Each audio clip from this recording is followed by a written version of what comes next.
Good Morning Business sur BFM Business.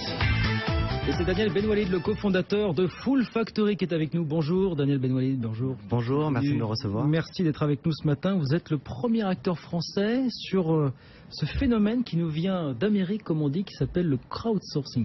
Cherchez le moyen de résumer ça. Ce sont ces petites tâches que l'entreprise ne peut pas effectuer elle-même, rébarbatives, fastidieuses, j'allais presque dire administratives, faute de temps, faute de moyens, qu'on délègue à d'autres personnes à l'extérieur parce qu'on ne peut pas les déléguer à l'informatique. C'est ça l'idée finalement. C'est un peu ça l'idée. En fait, on est une plateforme web qui permet aux entreprises de faire appel à une foule de contributeurs pour réaliser ces projets qui sont effectivement volumineux, que nous découpons en micro-tâches et qui sont distribués et effectués en parallèle par nos contributeurs. Donc on dit des tâches un peu rébarbatives, c'est ça quoi? Alors, effectivement, c'est parfois un peu rébarbatif. Ce qui est rébarbatif, en fait, c'est le volume de tâches à effectuer et le fait qu'on puisse le paralléliser et le faire effectuer par des dizaines de milliers de personnes en même temps.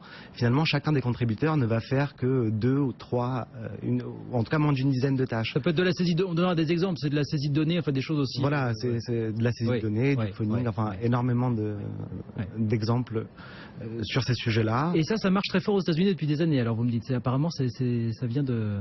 Alors effectivement, ça vient des États-Unis, ça vient d'Amazon en fait, c'est le turc mécanique d'Amazon qui a lancé ça il y a quelques années aux États-Unis et donc on est le premier acteur à le lancer en France. Mais des tâches qu'on doit externaliser parce qu'on ne peut pas les confier à l'informatique.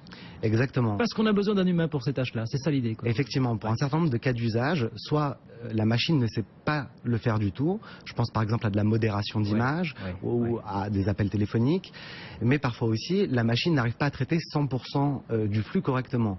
Je pense à de l'analyse de sentiments. Vous savez, très souvent les marques vont sur Twitter, collectent l'intégralité de ces tweets pour essayer de savoir si leur lancement produit a été réussi ou non.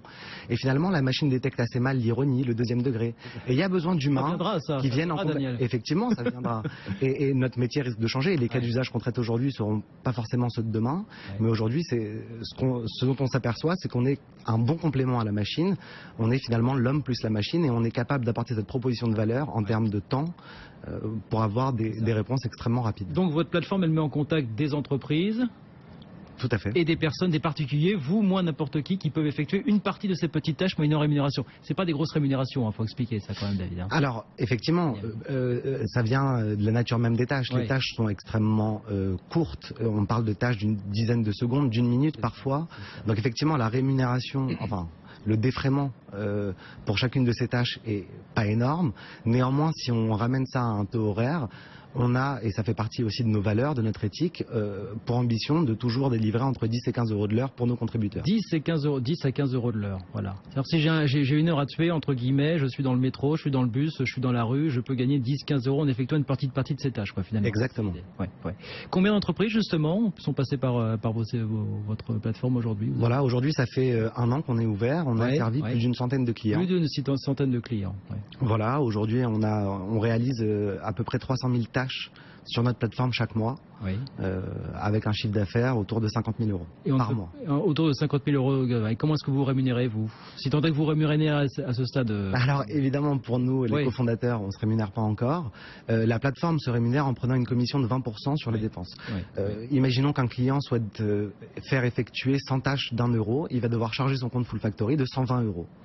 Ce que vous nous expliquez, c'est qu'on ne peut pas dépasser une certaine somme du côté du particulier. Vous, moi, si on veut aller chercher un petit peu d'argent sur votre plateforme, donc sur Full Factory, on ne peut pas dépasser un certain stade de rémunération à la semaine ou au mois, c'est ça? Tout à fait. À l'instar d'Amazon, on a souhaité mettre en place une certaine éthique sur notre place de marché, sur Full Factory.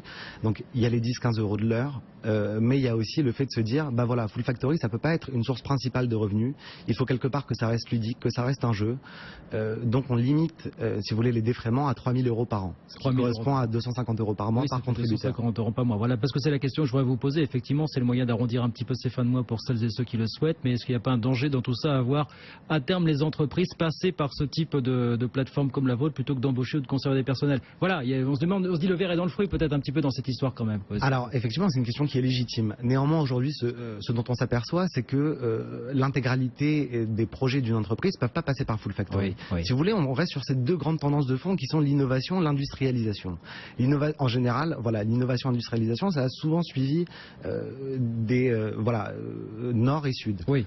Aujourd'hui, l'industrialisation, on l'a fait souvent passer par des pays du sud, que ce soit l'Inde, Madagascar ou les pays du Maghreb.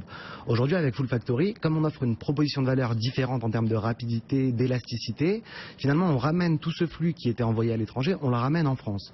Donc, on ne détruit absolument pas d'emplois à l'intérieur de l'entreprise, puisque l'entreprise, elle, reste sur son cœur de métier, sur sa valeur ajoutée, sur de l'innovation. Donc ça reste dans l'entreprise.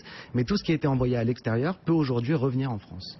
Vous craignez l'arrivée de la concurrence, forcément elle va arriver. Et puis arrivera le temps où les machines elles-mêmes seront vos concurrents, finalement, en direct. Mais c'est déjà le cas, en fait. Et comme je l'expliquais, la nature des tâches qu'on traite aujourd'hui ne sera pas la même dans 5 ans, mais on aura toujours besoin d'hommes pour faire le dernier kilomètre avant l'automatisation. J'aime vous entendre le dire. On aura toujours besoin des hommes finalement dans les entreprises et en dehors des entreprises. Merci beaucoup Daniel. Merci Daniel Benwalid, cofondateur de Full Factory qui était avec nous ce matin sur BFM Business. Il est 7h23.